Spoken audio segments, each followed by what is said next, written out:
तो आज हम बात करेंगे प्रश्नावली 2.4 का। तो चलिए इस क्वेश्चन को ध्यान से पढ़ते हैं। तो हर क्वेश्चन को करने से पहले उसे ध्यान से पढ़ लिया जाता है। तो चलिए पहले पढ़ते हैं। तो सत्यापित कीजिए कि निम्न त्रिघात बहुपद के साथ दी गई संख्याएं उसकी शून्यक हैं। अब प्रत्येक स्थिति में शून्यकों और गुणांकों के बीच के संबंध को भी सत्यापित हमें करना है। ठीक है, तो पहले हम जान लेंगे कि त्रिघात बहुपद कैसा होता है। तो आपको हम बता देते हैं कि त्रिघात बहुपद a x cube plus x square plus c x, ये हो जाएगा सी बी एक्स लिख सकते हैं, और उसके बाद सी एक्स प्लस डी। ठीक है, इसके रूप में होता है। ठीक है, तो इसके रूप में होता है त्रिघात बहुपद। उसके बाद उसके शून्यक जान लेते हैं। तो बता दें आपको कि बहुपद द्विघात बहुपद में 2 शून्यक होते हैं और त्रिघात बहुपद में 3 शून्यक होते हैं। तो 3 शून्यक कौन कौन से होते हैं? तो शून्यक शून्यक 3 शून्यक होते हैं। कौन कौन से होते हैं? एक अल्फा होता है, एक बीटा होता है, एक क्या होता है? गामा होता है। ये आप जरूर याद करिएगा। ठीक है, तो अल्फा, बीटा और गामा होता है। ठीक है, उसके बाद क्या कर रहा है? तो इतना हम जान गए कि ये शून्यक हो गया। उसके बाद कर रहा है कि त्रिघात बहुपद के साथ दी गई संख्याएं, यानी जो त्रिघात ये बहुपद देखिए सेम दिया हुआ है, तो इनके साथ जो दी गई ये संख्याएं हैं वो क्या है? शून्यक हैं। इस त्रिघात बहुपद का ये जो संख्याएं दी हैं ये क्या है? इनकी शून्यक हैं। तो शून्यक को हम कैसे ज्ञात करेंगे वो आपको हम बताएंगे। तो उसके पहले हम संबंध के सूत्र को लिख लेते हैं। ये भी कहा है कि शून्यकों और गुणांकों बीच के संबंध को भी सत्यापित करना है। तो पहले हम संबंध को जाने थे। संबंध कितने प्रकार के होते हैं? तो पहला संबंध होता है शून्यकों शून्यकों इसे हम लिख लेते हैं शून्यकों का योगफल। ये रहा उनका संबंध। ये तीनों संबंध आपको याद रखना होगा। तो इन संबंधों का हम परिचय आपको करा देते हैं। हमने इसलिए जल्दी लिख लिया कि आपको जल्दी लिखने में जो टाइम लगता है वो उससे आप बच सके। ठीक है, तो शून्यकों का योगफल, तो alpha plus beta plus gamma, यानी इन शून्यकों का हम योगफल, योगफल माने जोड़ना, तो हमने जोड़ना लिख दिया। और ये होता है -b/a के बराबर होता है। ठीक है, तो -b/a के बराबर होता है। दूसरा शून्यक, शून्यकों को दो दो एक साथ लेने पर, यानी दो दो शून्यकों को एक साथ लेने पर, तो दो दो शून्यकों को हमने एक साथ ले लिया, ये होता है c/a के बराबर होता है। ठीक है, अब उसके बाद अल्फा इंटू बीटा गामा, यानी शून्यकों का गुणनफल। तो गुणनफल इस प्रकार शून्यकों का गुणनफल हम करेंगे, ये होता है -d/a के बराबर होता है। ठीक है, तो इतना हम जान लेंगे। तो अब चलिए चलते हैं क्वेश्चन को हल करते हैं। चलिए फटाक से, तो चलिए क्वेश्चन को हल करते हैं। तो यहाँ पर पहला क्वेश्चन दिया है। पहला क्वेश्चन यहाँ पर हम लिख लेंगे। तो ये क्वेश्चन इस प्रकार हैं। तो हमने इस क्वेश्चनों को यहाँ पर लिख लिया। ठीक है, तो देखिए, तो ये उनके शून्यक दिए हुए हैं उनके साथ। तो शून्यक क्या है? ये है अल्फा, और ये है क्या? बीटा, और ये क्या है? हम मान लेंगे गामा। ठीक है, तो इस प्रकार मान लेंगे। उसके बाद कह रहा है, क्या कह रहा है हमें ज्ञात करने के लिए कि उनके साथ दी गई संख्याएं उनकी शून्यक है, यानी उसकी शून्यक है। तो ये जो बहुपद दिया है, तो बहुपद को हम किससे शो करते हैं? पी एक्स से शो करते हैं। पी एक्स, या आप कह सकते हैं जी एक्स भी कर सकते हैं। ठीक है, तो पी एक्स यानी ये बहुपद क्या हो? शून्यक हो, यानी ये जो शून्यक हैं इनमें अगर मान रखें तो ये शून्यक हो, यानी पी एक्स बराबर क्या आना चाहिए? 0, यानी शून्य आना चाहिए। तो इन चलिए एक्स, शून्य क्या होता है? शून्यक होता है एक्स के बराबर होता है। क्या होता है? एक्स के बराबर। आपको पिछले कक्षा में पढ़ाया गया होगा कि एक्स अक्ष पे काटी हुई को ही शून्य कहते हैं। ठीक है, तो एक्स के बराबर, यानी तो एक्स बराबर हम इसे 1/2 को रख लेंगे, तो हमें ये ज्ञात होगा। तो चलिए एक एक्स बराबर 1 को रखते हैं। ठीक है, तो इस बहुपद में हम एक्स बराबर 1/2, यानी अल्फा का मान लेकर चलेंगे। तो चलिए करते हैं हल। तो बहुत ही आसान है, ज़रा ध्यान से देखिएगा। तो इसी बहुपद में हम रख देते हैं इसका मान। तो 2 और एक्स की जगह यहाँ पर 2 लिखे हैं, एक्स की जगह 1/2 कर देंगे, तो 1/2 कर दिए, उसका क्यूब भी कर दिए, ठीक है। अब एक्स स्क्वायर यानी इसकी एक्स की जगह 1/2 कर दिए, उसका स्क्वायर कर दिए, फिर -5 एक्स की जगह हम लिख देंगे 1/2, उसके बाद +2, ठीक है। अब इसे हल करेंगे तो ये हो जाएगा 2 दूनी 4 यानी ये हो जाएगा 2/8 प्लस, आप इसे हल कर लीजिएगा क्योंकि इसका जब क्यूब करेंगे तो ये हो जाएगा 8 और उसके बाद ये ऊपर चला जाएगा 2/8, ठीक है। इसी प्रकार कर लेंगे तो ये हो जाएगा 1/4 हो जाएगा और ये हो जाएगा -5/2 हो जाएगा, फिर प्लस का 2 हो जाएगा, ठीक है। इस प्रकार उसके बाद इसके आगे भी हम हल करेंगे तो इसका एलसीएम ले लेंगे तो इसका एलसीएम 8 हो जाएगा। उसके बाद इसे हल करेंगे तो इसे जब यहाँ पर करेंगे तो ये 2 प्लस और यहाँ पर भी 2 हो जाएगा, उसके बाद माइनस, तो माइनस, ठीक है। तो उसके बाद अब यहाँ करेंगे तो ये हो जाएगा 20, ठीक है। कैसे कर रहे हैं क्योंकि 8 का इसमें करेंगे तो 1 होगा, तो ये 2 1 का नाम 2 यानी 2 हो गया। उसके बाद यहाँ पर करेंगे तो 4 दूना के 8 होता है, तो 2 2 का इसमें कर देंगे तो 2 1 का नाम 2, तो ये भी 2 आ जाएगा, ठीक है। तो इस प्रकार हो जाएगा। उसके बाद यहाँ पर 4 आएगा, 4 5 20, तो 20 कर दिया है, उसके बाद प्लस का 2, ठीक है। इस प्रकार आ गया।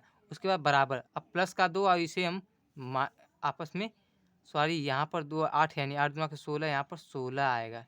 इस बात का ध्यान, यहाँ पर 16 हो गया क्योंकि यहाँ 1 है तो 1 8 है 8 यानी यहाँ पर 8 दूना के 16 16 आ जाएगा, ठीक है। उसके बाद 16 और इसमें 4 करेंगे तो हो जाएगा 20, अब 20 माइनस 20 हो गया, बट्टे 8 हो गया और बराबर 20 0/8, तो 0/8 यानी ये भी क्या हो जाएगा 0 हो जाएगा, यानी हमें 0 प्राप्त हुआ। तो यानी ये 1/2 जो है ये क्या है, इसकी शून्यक है, ठीक है। अब उसके बाद अगला क्या था, अब x बराबर हमें 1, तो आपको बताए थे कि 1/2 और एक था और -2 था, ठीक है। तो अब बीटा का मान लेकर चलेंगे तो 1 था, अब इसमें इसी बहुपद में हम 1 का मान रखेंगे, ठीक है। तो चलिए इस बहुपद में 1 का मान रख देते हैं, तो हम रख देते हैं तो 2 और x की जगह 1 रखना है तो 1 का क्यूब हो जाएगा, ठीक है, प्लस अब उसके बाद एक्स स्क्वायर है तो यहाँ पर 1 का स्क्वायर हो जाएगा, फिर क्या है माइनस और 5x है तो x की जगह 1 हो जाएगा, उसके बाद प्लस का 2 हो जाएगा, ठीक है।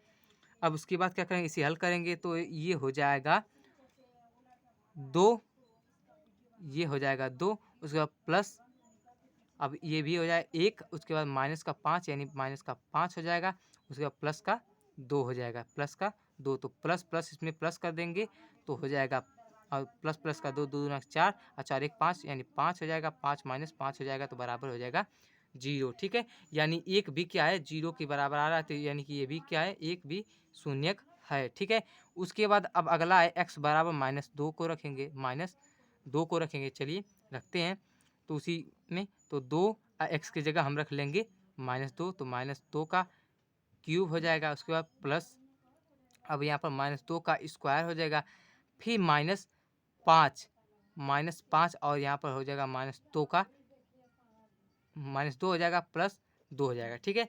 उसके बाद इसे हल करेंगे तो ये हो जाएगा 2 दूना 4 दूना के 8 8 दूना के 16 हो जाएगा, माइनस का यहाँ पर हो जाएगा 16, फिर प्लस और यहाँ -2 दूना के यानी 4 हो जाएगा, प्लस का 4। अब उसके बाद इसे करेंगे तो 5 दूना के 10 माइनस माइनस है तो प्लस का 10 हो जाएगा, उसके बाद ये हो जाएगा प्लस का 2, ठीक है। अब इसे हम हल करेंगे तो इसे हल करेंगे तो ये -16 तो यहाँ पर लिख देंगे, उसके बाद इसे जोड़ेंगे प्लस करेंगे तो यहाँ पर हो जाएगा प्लस का 16, ठीक है।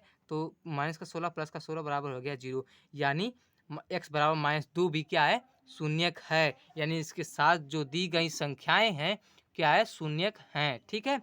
तो हमने इतना ज्ञात कर लिया। उसके बाद क्या कर रहा है कि संबंध को भी सत्यापित कीजिए, यानी शून्यकों और गुणांकों के बीच के संबंध को भी सत्यापित कीजिए, यानी इसे भी ज्ञात करना है। तो चलिए संबंध आपको हम पीछे लिखवा चुके हैं तो उसी संबंध के अनुसार करेंगे।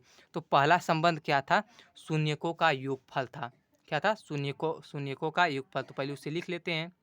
तो पहला संबंध हमने यहाँ पर लिख लिया, ठीक है।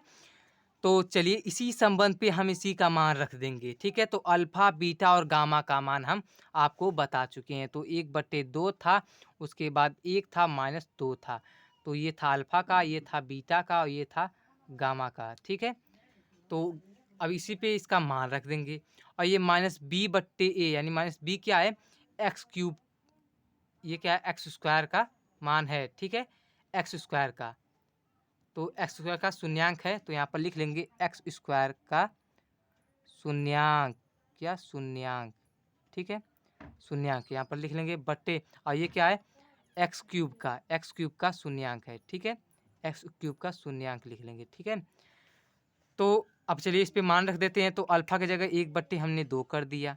उसके बाद बीटा का मान रख देंगे प्लस का 1 कर देंगे। उसके बाद ये गामा का मान रख देंगे तो प्लस का -2 हो गया, ठीक है।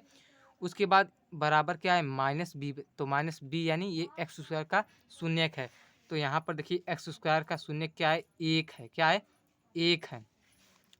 तो यहाँ पर हम 1 रखेंगे तो ये माइनस का 1 हो जाएगा, ठीक है। और उसके बाद 1 यानी 1 क्या है, एक्स क्यूब का शून्यांक है, तो एक्स क्यूब देखिए यहाँ पर दिया है तो एक्स क्यूब का है 2, तो यहाँ पर हो जाएगा 2, ठीक है। तो इतना हमने हल कर लिया। अब इसे हल करेंगे तो ये दोनों क्या होना चाहिए, बराबर आना चाहिए, ठीक है। यानी ये देखिए alpha plus beta plus gamma का मान इसके बराबर होना चाहिए, ठीक है। तो इतना -1/2 आ गया, इसे भी उतना करना है, तो चलिए इसे भी हल करते हैं। तो हो जाएगा ये, अब ये हो जाएगा 1 और इसका एलसीएम लेंगे तो ये हो जाएगा 2, और उसके बाद अब इसका भी 1 होता है, इसका भी 1 होता है, ठीक है। तो अब इसके बाद इसे ये हो जाएगा 1, अब 2 एक का नाम 2 एक एक का नाम यानी 1 हो जाएगा। उसके बाद अब इसे हल करेंगे तो 2 एक का नाम 2 यानी 2 एक का नाम यानी 1 + 2, ठीक है। उसके बाद इसमें करेंगे तो ये हो जाएगा -4, क्या हो जाएगा, -4, तो बराबर -1/2। उसके बाद लिखेंगे तो ये हो जाएगा 3, 3 में से 4 घटाएंगे तो -1/, क्या हो जाएगा, 2 हो जाएगा, और ये क्या -1/2 यहाँ पर था, तो यानी इसके बराबर आ गया, ठीक है। इसी प्रकार अगले वाले संबंध में इसी तरह मान रखेंगे, उसके बाद हल करेंगे। तो चलिए अगले वाले संबंध में मान रखते हैं। तो अगला वाला हमने संबंध ले लिया कि दो दो शून्यकों को एक साथ लेकर, तो दो शून्यक देखिए अल्फा इंटू बीटा एक साथ लेकर हमने किया, तो अब इसमें मान रख देंगे। तो ये क्या है, सी, तो ये क्या है, सी, तो ये किसका मान है, यानी ये देखिए 5x का, तो यानी कि ये x का शून्यांक है, तो यहाँ पर लिख लेंगे x का शून्यांक, ठीक है। अब उसके बाद ये क्या है, ये एक्स क्यूब का शून्यांक है, शून्यांक, ठीक है। तो इतना याद रखिएगा। उसके बाद अब चलिए इसी पे मान रख देते हैं, तो अल्फ़ा और बीटा का मान रख देंगे। तो चलिए अल्फ़ा और बीटा का मान रखते हैं। तो अल्फ़ा का मान क्या था, 1/2, और बीटा का मान क्या था, गुणे 1, ठीक है। उसके बाद प्लस, अब बीटा का 1 था, उसके बाद गामा का क्या था, -2, तो -2 कर दिए। उसके बाद अब गामा क्या था, प्लस, तो गामा का था -2, और अल्फ़ा के क्या था 1/2। इस तरह हमने माइनस इसका मान रख दिया। उसके बाद सी का मान क्या, यानी एक्स का क्यूब, यानी एक्स का था 5 था शून्यांक, तो 5 हमने कर दिया। उसके बाद ए का क्या था, 2 था, तो 2 हमने कर दिया, ठीक है। तो इस प्रकार हमने कर दिया। उसके बाद अब इसे हल करते हैं, तो चलिए इसे हल करते हैं फटाक से। तो इसे हल हम करेंगे तो ये हो जाएगा, इसमें गुणा होगा तो 1/, क्या हो जाएगा, 2 हो जाएगा, ठीक है। तो 1/2 हो गया। उसके बाद ये इसमें गुणा होगा तो ये हो जाएगा माइनस का प्लस माइनस, यानी हो जाएगा ये माइनस का, ये हो जाएगा -2 हो जाएगा, ठीक है। क्या हो जाएगा, -2। उसके बाद इसमें करेंगे तो ये हो जाएगा, कट जाएगा, प्लस और माइनस एक कट जाएगा, ठीक है। तो ये हो जाएगा 1, तो ये हो जाएगा 1, माइनस का 1 हो जाएगा, क्योंकि यहाँ पर माइनस है तो माइनस का 1 हो जाएगा, ठीक है। तो इस प्रकार हो गया। उसके बाद -5/2, ठीक है। तो अब उसके बाद अब ये माइनस है और ये हो जाएगा प्लस का, क्या हो जाएगा, ये प्लस हो जाएगा, सॉरी यहाँ पर -2 और ये हो जाएगा प्लस, तो -2 यानी माइनस प्लस प्लस माइनस, यानी माइनस होगा यहाँ पर, ठीक है। उसके बाद इसे करेंगे 2 दूना के 4 और एक हो जाएगा 5। अब इसमें से करेंगे तो 2 दूना के 4 एक 5 हो जाएगा, तो माइनस ये भी माइनस, ये भी माइनस, प्लस हो जाएगा, ठीक है। तो ये हो जाएगा 5/, ये भी 2 हो जाएगा, बराबर ये भी 5/2 आया था, 5/2 हो जाएगा, ठीक है। इसी प्रकार अगले वाले संबंध में उसका मान रख के लगा देंगे, ठीक है। तो उसी प्रकार आना चाहिए, ये दोनों बराबर आना चाहिए। तो इतना आपको समझ में आ गया होगा। अगला भी उसी प्रकार ये क्वेश्चन दिया हुआ है, ठीक है? ये क्वेश्चन क्या है? दिया हुआ है। तो इसी प्रकार ये भी करेंगे, ठीक है? तो एक संबंध हम छोड़ रहे हैं तो आप कर लीजिएगा उसको, ठीक है? अगर नहीं आया तो कमेंट करिएगा, मैं अगले वीडियो में आपको बता दूँगा, ठीक है? तो इस अगर चैनल पर पहली बार आए हैं तो प्लीज़ इसे सब्सक्राइब एंड लाइक ज़रूर करिएगा और अपने दोस्तों को भी शेयर करिएगा, ठीक है? तो अच्छी-अच्छी वीडियो आपको हम अच्छे से समझाते रहेंगे, ठीक है? धन्यवाद।